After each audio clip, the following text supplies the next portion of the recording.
Olá a todos, a paz do Senhor Jesus. Hoje teremos de maneira resumida a lição de número 2 do livro de Jó. Número 2 tem como título os diálogos entre Jó, Elifaz, Bildade e Zofar. A verdade prática da lição é dizer que a fé de Jó era algo impressionante.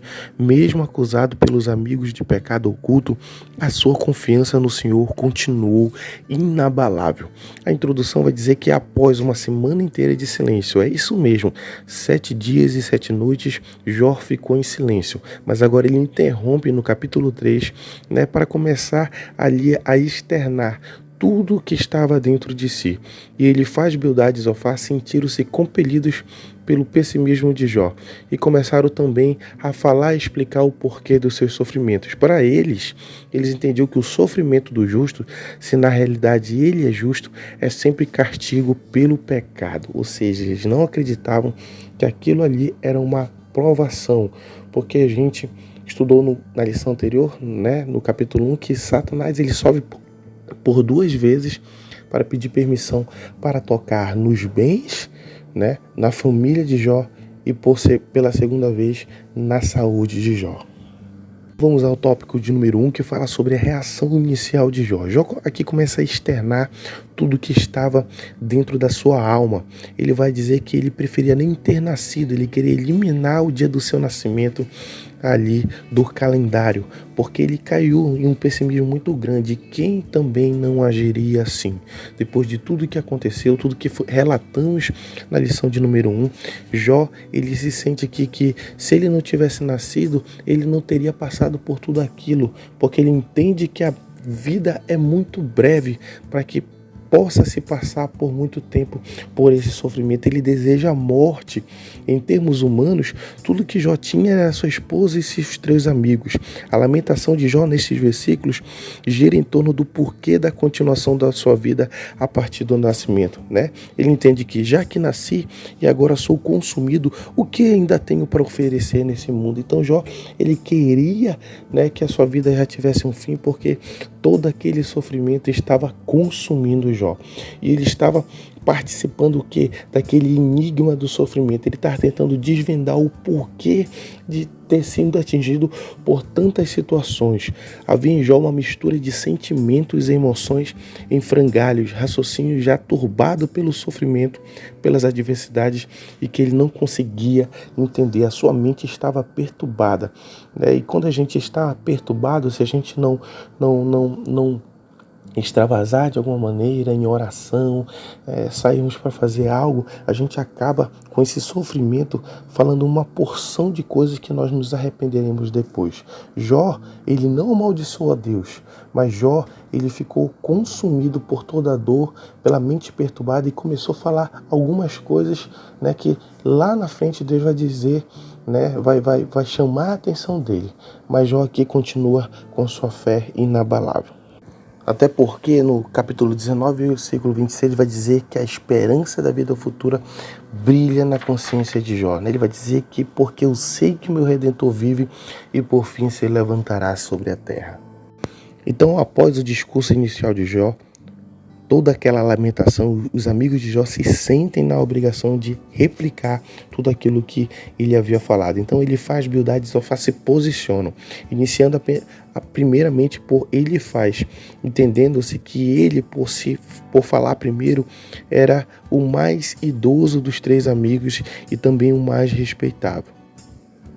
A gente precisa frisar que esse é um ponto muito importante do livro a respeito do aspecto dele, da poesia, pois o livro mostra o problema do sofrimento humano através de uma linguagem poética e filosófica. Elifaz começa a falar, a tentar curar o coração sofrido de Jó com a lógica desprovida de amor, ou seja, sem nenhum bom senso, sem nenhuma empatia. Ele diz que se Jó sofria, era culpado de algo. Em resumo, Elifaz mostra-se impaciente, repreende de maneira muito dura, e diz que Jó não é inocente de pecado e nem reto. Ele se julga superior, Porque ele vai dizer, olha, quanto a mim eu buscaria a Deus e ele se entregaria à minha causa. Olha, Jó, se tu realmente diz que é reto e íntegro, se eu fosse tu, buscar, ou seja, totalmente sem empatia, né, totalmente não entendendo por tudo que aquilo, né, que Jó tinha passado, né, estava refletindo em seus pensamentos, em sua maneira de viver, né? Então, a gente vê aqui que ele é totalmente insensível e arrogante. Esse é o posicionamento que ele faz. Agora, de Bildade, a gente vai ver que o Bildade ele é muito objetivo e analítico em seu discurso acerca de Deus e do homem. Ele é um moralista. Ele diz que há dois tipos de homens: o inculpável, né, que é aquele justo e íntegro, e o secretamente perverso, ou seja, ele afirma aqui através do seu discurso que Jó ele era um perverso secreto, que, né, porque para a sociedade ele era aquela pessoa próspera, íntegra e reta, mas no oculto ali, no secreto, ele era aquele que fazia coisas horríveis, e é por isso que estava passando por aquilo. Ele vai dizer, olha, Deus nunca vai perverter o direito e a justiça. Então, se está acontecendo contigo, tu não é reto nem íntegro.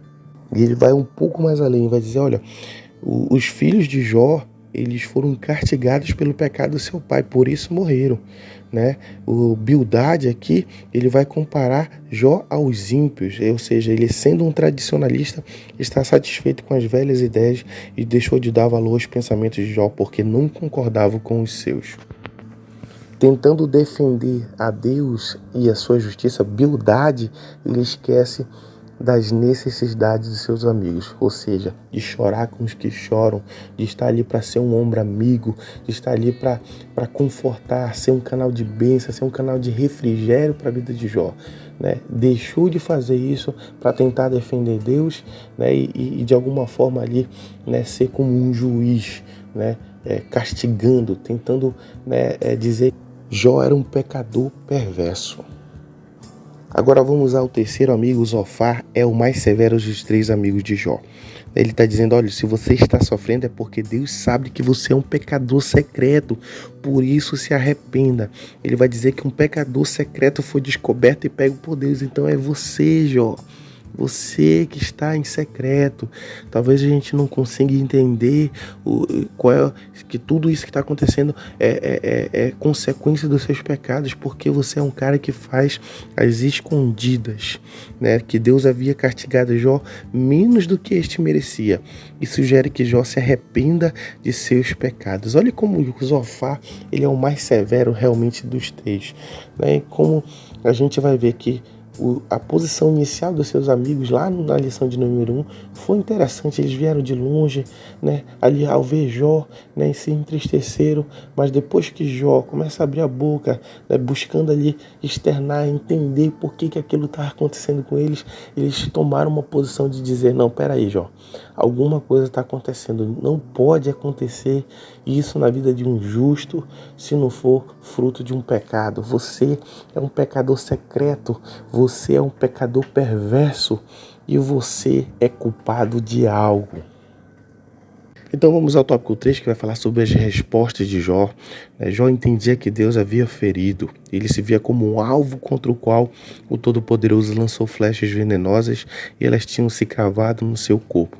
Mas mesmo com toda a tristeza, com toda, né, aquela dor, ele vai dizer em Jó, né, capítulo 19, versículo 25, que eu sei que o meu Redentor vive e por fim se levantará sobre a terra, né? E depois de revestido este meu corpo da minha pele, em minha carne verei a Deus.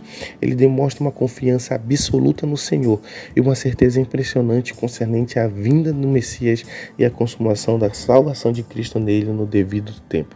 A gente vê aqui nesse versículo, né, forma impressionante como Jó, naquele momento, ele já teve meio que uma inspiração divina, né, de ter aquela fé que um dia, ele não sabia qual, né, que seu Redentor reveria, ou seja, uma prenúncia da obra redentora de Cristo, e que naquele grande dia ele teria o seu corpo glorificado para estar com Deus na eternidade. Então, esse último discurso de Jó, nos capítulos 26 ao 31, né, ele novamente defende a sua integridade, né, realmente não compreendendo porquê de tudo aquilo, né?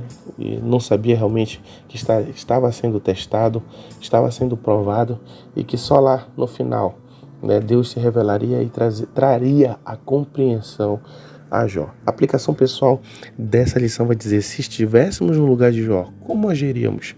Sejamos constantes em confiar no Senhor, mesmo quando não entendermos os seus métodos. Como falamos na lição de número 1, tudo acontece ou com permissão ou com a vontade de Deus. E o que nós temos que fazer? Termos confiança de que Deus tem o melhor, de que Deus é onisciente, onipotente, onipresente. E tudo que acontece na nossa vida tem um propósito e basta que a gente confie no Senhor, que é todo poderoso. Amém?